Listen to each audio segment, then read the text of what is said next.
Hi friends, welcome to VividTech. நம்ம எல்லாருமே நம்ம கம்ப்யூட்டர்ல ஃபேஸ் பண்ற மவுஸ் சம்பந்தமான ஒரு ப்ராப்ளம் பத்தி தான் இந்த வீடியோல பார்க்க போறோம்.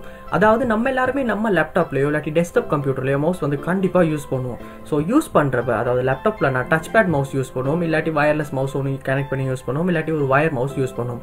இந்த மாதிரியான மவுஸ் யூஸ் பண்ணும்போது சம்டைம்ஸ் நம்ம கம்ப்யூட்டர் மவுஸ் வந்து லக் ஆகும், ஸ்ட்ரக் ஆகும். ஸோ சம்டைம்ஸ் நம்ம மவுஸை மூவ் பண்ணிக்கிறதுக்கே ரொம்ப கஷ்டப்படுவோம். அதாவது கேம்ஸ் விளையாடும் போது இந்த ப்ராப்ளம் வந்து நீங்கள் ரொம்பவே ஃபேஸ் பண்ணுறதுக்கான சான்ஸ் வந்து அதிகமாகவே இருக்குது. ஸோ இந்த மாதிரியான ப்ராப்ளம் வந்து உங்கள் கம்ப்யூட்டர் மவுஸில் ஏற்பட்டிருக்குமா இருந்தால் கண்டிப்பாக இந்த வீடியோ பாருங்கள். ஏன்னா இந்த வீடியோவில் இந்த ப்ராப்ளம் வந்து நம்ம எப்படி சால்வ் பண்ணுறது அப்படின்றத தான் பார்க்க போகிறோம். வாங்க வீடியோக்குள்ளே போகலாம். வீடியோ கட்சி வரைக்கும் ஸ்கிப் பண்ணாமல் பாருங்கள். இத்தனை நம்ம சேனலுக்கு நீங்கள் ஃபர்ஸ்ட் டைம் வந்திருப்பீங்கன்னா நான் தான் விக்னேஷ்.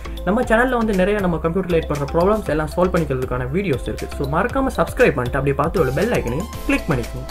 ஃபர்ஸ்ட் ஸ்டெப் வந்து நீங்கள் ஒரு வயர்லெஸ் மவுஸ் யூஸ் பண்ணுவராக இருந்தால் அந்த வயர்லெஸ் மவுஸை வந்து நீங்கள் சரியாக உங்கள் கம்ப்யூட்டரில் கனெக்ட் பண்ணியிருக்கீங்களான்றதை வந்து ஒருத்தர சரியாக செக் பண்ணிக்கொள்ளுங்க. ஏன்னா சரியாக கனெக்ட் ஆகாமல் இருந்தாலும் மவுஸ் வந்து ஸ்டக் ஆகிறதுக்கான சான்ஸ் வந்து அதிகமாகவே இருக்குது. ஸோ நீங்கள் சரியாக கனெக்ட் பண்ணியிருக்கீங்களான்றதை வந்து செக் பண்ணிக்கொள்ளுங்க. அதோட நீங்கள் உங்கள் வயர்லெஸ் மவுஸில் யூஸ் பண்ணுற பேட்டரியில் வந்து சார்ஜ் இருக்கா அப்படின்றதையும் வந்து ஒருத்தரவை செக் பண்ணிக்கொள்ளணும்.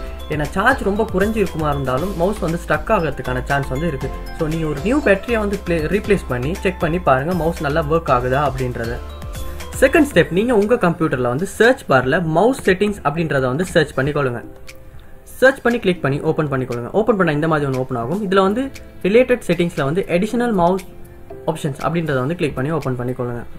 ஓப்பன் பண்ணிட்டு இதில் பட்டன்ஸ் அப்படின்றதுல வந்து டபுள் கிளிக் ஸ்பீட் அப்படின்றது வந்து ரொம்ப ஸ்லோவில் இருந்துச்சுன்னா வந்து ஃபாஸ்ட்டில் இருந்துச்சுன்னா வந்து நீங்கள் அதை வந்து மிடில் வந்து செட் பண்ணிக்கொள்ளுங்க. ஏன்னா மிடில் செட் பண்ணிவிட்டு ஓகே பண்ணிக்கொள்ளுங்க. உங்கள் கம்ப்யூட்டரில் எப்படி இருக்குன்றதை பார்த்து மிடில் வந்து செட் பண்ணிக்கொள்ளுங்க.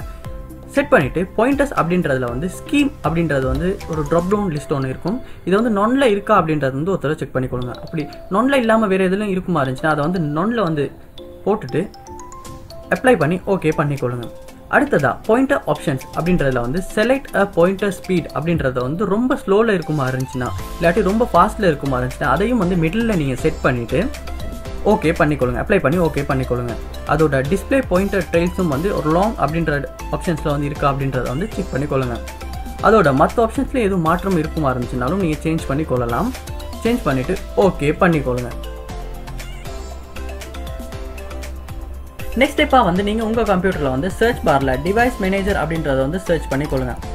டிவைஸ் மேனேஜர் சர்ச் பண்ணிவிட்டு கிளிக் பண்ணி ஓப்பன் பண்ணிக்கொள்ளுங்க. ஓப்பன் பண்ணிங்களா இருந்தால் இந்த மாதிரி இன்டர்ஃபேஸ் வந்து ஓப்பன் ஆகும். இதில் வந்து mice and other pointing devices அப்படின்ற ஆப்ஷனை வந்து கிளிக் பண்ணி ஓப்பன் பண்ணிக்கொள்ளுங்க. ஓப்பன் பண்ணால் உங்கள் கம்ப்யூட்டரில் உள்ள மவுஸில் உள்ள டிரைவர்ஸ் எல்லாமே இதில் வந்து காட்டும். அதில் ஒரு டிரைவரை வந்து நீங்கள் ரைட் கிளிக் பண்ணி அப்டேட் டிரைவர் அப்படின்ற ஆப்ஷனை வந்து கொடுத்துக்கொள்ளுங்க. சர்ச் ஆட்டோமேட்டிக்கலி ஃபோ அப்டேட்டட் டிரைவர் சாஃப்ட்வேர். நீங்கள் வந்து இன்டர்நெட் கனெக்ட் பண்ணியிருப்பீங்களா இருந்துச்சுன்னா ஆட்டோமேட்டிக்காக வந்து இந்த ஆப்ஷனை கொடுப்பீங்களா இருந்துச்சுன்னா ஆட்டோமேட்டிக்காக இன்டர்நெட்டில் வந்து உங்கள் டிரைவர் வந்து டவுன்லோட் ஆகி இன்ஸ்டால் ஆகும். அப்படி இன்டர்நெட் கனெக்ட் பண்ணாமல் இருப்பீங்களா இருந்துச்சுன்னா browse my computer for driver software அப்படின்ற ஆப்ஷனை கொடுத்து let me pick up from list available drivers on my computer அப்படின்ற ஆப்ஷனை கொடுப்பீங்களா இருந்தால் இதில் இந்த இடத்துல வந்து நீங்கள் டிரைவரை செலக்ட் பண்ணிவிட்டு நெக்ஸ்ட் கொடுப்பீங்களா இருந்துச்சுன்னா ஆட்டோமேட்டிக்காக வந்து டிரைவர் வந்து அப்டேட் ஆகிடும்.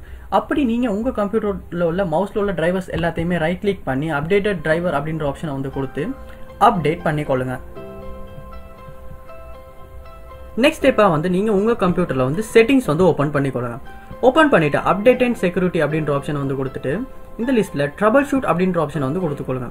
கொடுத்துட்டு find and fix other problems அப்படின்றத வந்து ஹார்ட்வேர் அண்ட் டிவைசஸ் அப்படின்றத வந்து செலக்ட் பண்ணிவிட்டு ரன் த Troubleshooter அப்படின்ற வந்து ஆப்ஷனை வந்து கொடுத்துக்கொள்ளுங்க. இப்படி கொடுக்கும்போது நம்ம கம்ப்யூட்டரில் வந்து ஹார்ட்வேர் சைடும் டிவைஸ் சைடும் ஏதாவது ப்ராப்ளம்ஸ் இருக்குமா இருந்துச்சுன்னா இது வந்து ஆட்டோமேட்டிக்காக டிடெக்ட் பண்ணி சொல்லும். அதோட நம்ம கம்ப்யூட்டரில் மவுஸில் உள்ள ப்ராப்ளம்னு சொல்லும்.